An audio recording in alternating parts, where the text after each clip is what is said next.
Assalamu alaikum. Hello friends, how are you? Welcome back to our new video. In this video, I am going to show you how to merge two tables in MS Word vertically. Let's get started. At first, we have to open a Word document. Then go to the Insert menu and click Table option and create a table. Now we can see here one table. Now we merge two tables in MS Word vertically.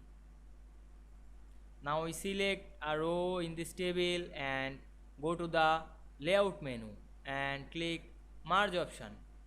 Now we can see here we merge two tables in MS Word vertically very easily.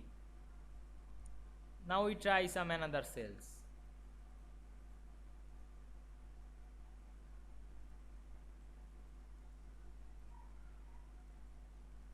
I hope you enjoyed the video. Please like, comment, share and subscribe my YouTube channel. Thanks for watching.